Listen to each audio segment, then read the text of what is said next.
Isang mapagpalang araw po sa ating lahat. Andito na naman po kami mamamana para sa pang-ulam sa aming hapunan.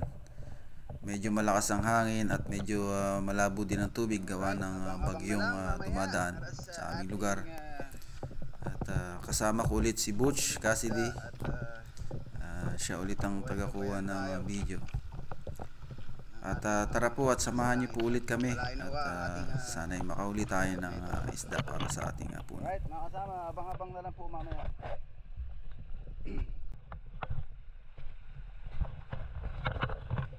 Atak na mga espiro.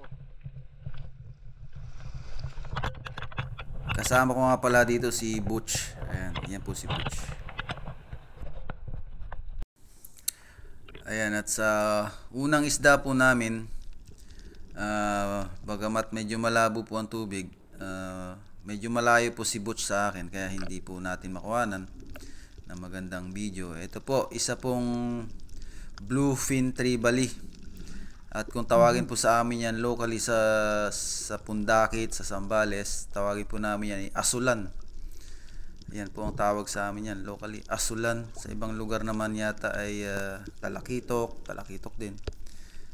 At yung iba naman sa Bisaya, sa mga kasama ko, tawag daw nila dyan ay mamsa. Yan po ang unang isda namin, isang bluefin trevally o asulan sa amin sa Pundakit.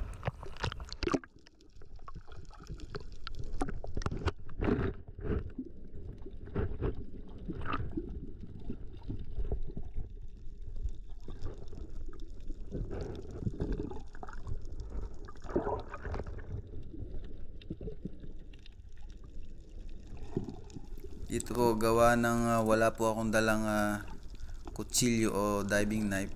Yung pong barb na po mismo ng shaft ang ginagamit ko para mapatahimik na po yung isda, para may bawasan na po yung kanyang paghihirap.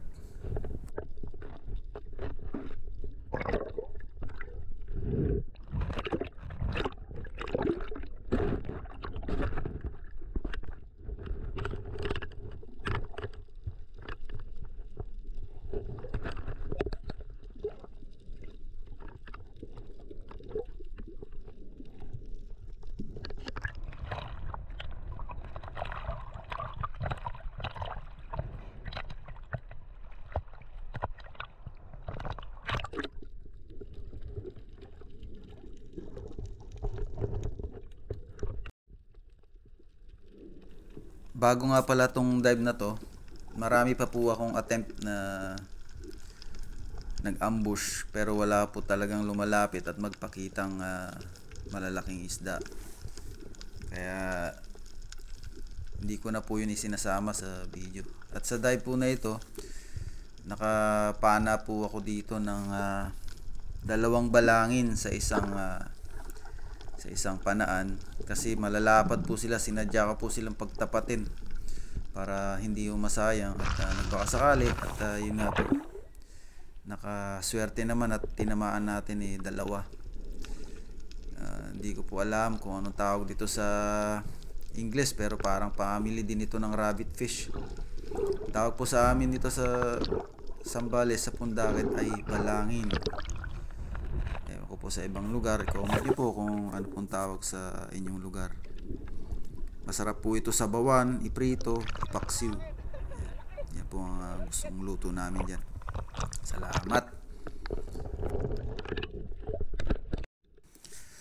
Ito nga po, habang papatabi kami, kinukuha na pala ako ni Boots, pero sabi ko syempre hindi lang puro ako ang dapat niyang kuhanan, dapat kuhanan ko rin yung body ko. Ayan, yan po si Butch, ang aking dive body or spearfishing body dito sa episode na to. Yan po si Butch, isang napakabait na tao.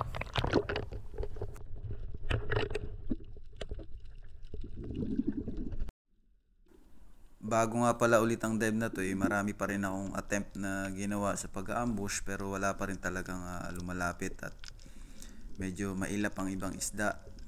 Wala rin yung medyo malalaki. Ang target kasi namin is pang sabaw, so hindi kami dapat kukuha ng mga pang ihawin ngayon dahil gusto namin sana sabaw. gawa ng malamig ang panahon, pero no choice na, kaya sa dive na to humana na lang din ako ng isang malaking yellow-tailed unicorn fish, or yung tawagin sa amin na lipistikan, sa Pundakit sa Zambales. Kaya kumuha na lang ako, pumitas na lang ako ng isa sa grupo, pinili ko na yung pinakamalaki para pandagdag sa aming huli. Bali ito yung pang-apat na piraso na nahuli namin, pero ayos naman na, kasi medyo malaki-laki itong lipstickan na to. Kaya salamat at may karagdagan ng aming huli. Pag-ihaw na naman, pag-ihaw. Madaling sabon. Buka natin. Wala eh. Tag. Tatago yung ibang isda.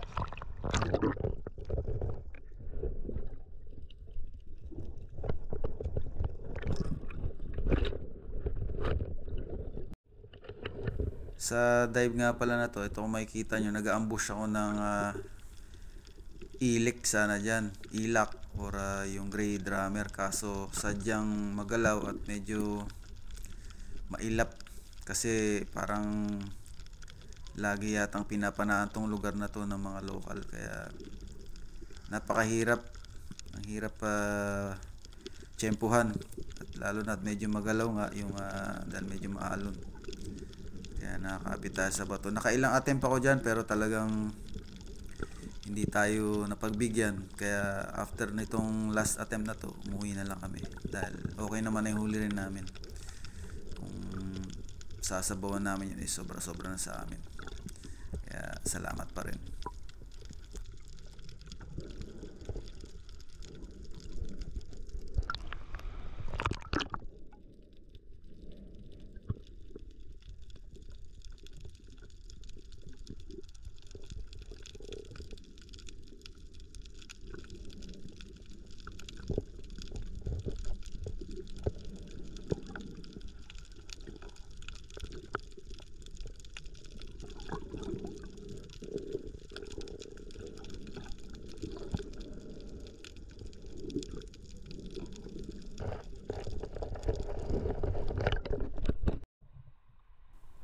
At ito nga, nakaahon na kami.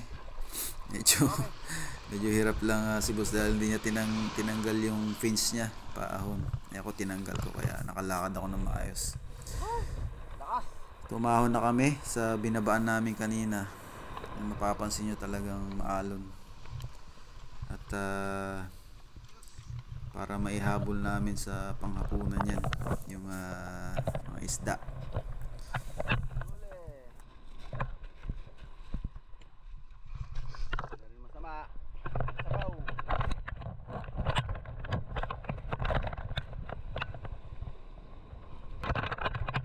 At ito nga, meron kaming 4 na pirasong huli. Ayos na yan. Sasabawan lang namin isang bluefin trevally, 2 balangin, at yung isang unicorn fish. Ayos na yan, pangsabaw para sa malamig na panahon. Ayan si Buddy Butch, Sir Butch. Maraming salamat sa pagsama, Sir Butch. At ito na nga po ang aming nahuli kanina. Ayan, salang na at nailuto. Ito na yung nahuli natin kanina sa pan na sinabawan, o kung tawagin sa Bisaya ay tola. sarap yan. Parang sinigang po yan, wala nga lang asim, pero napakasarap. At maraming salamat sa dalawa kong kasama na si Mandy at Eric, na siyang nagluto ng isda, at sila na rin po ang naglinis syempre. Saan galing to? Maraming salamat sa inyo. Ganon din ulit kay Butch, nakasama kong namana para sa aming panghapunang ulam. Dalawa ba? At kung kayo po ay napadaan sa aking munting channel, paki-subscribe naman po, like and share, at hit na rin yung notification bell kung kayo po interesado sa ganitong video. At isa po itong malaking tulong na rin sa akin para sa pag-improve ng aking munting channel. Maraming pong salamat, and naway pagpalain po tayo ng ating Ama sa araw-araw nating pamumuhay, at tayo po'y gabayan sa bawat lakad at bawat plano natin sa buhay. Maraming pong salamat, Report namin. at God bless us all.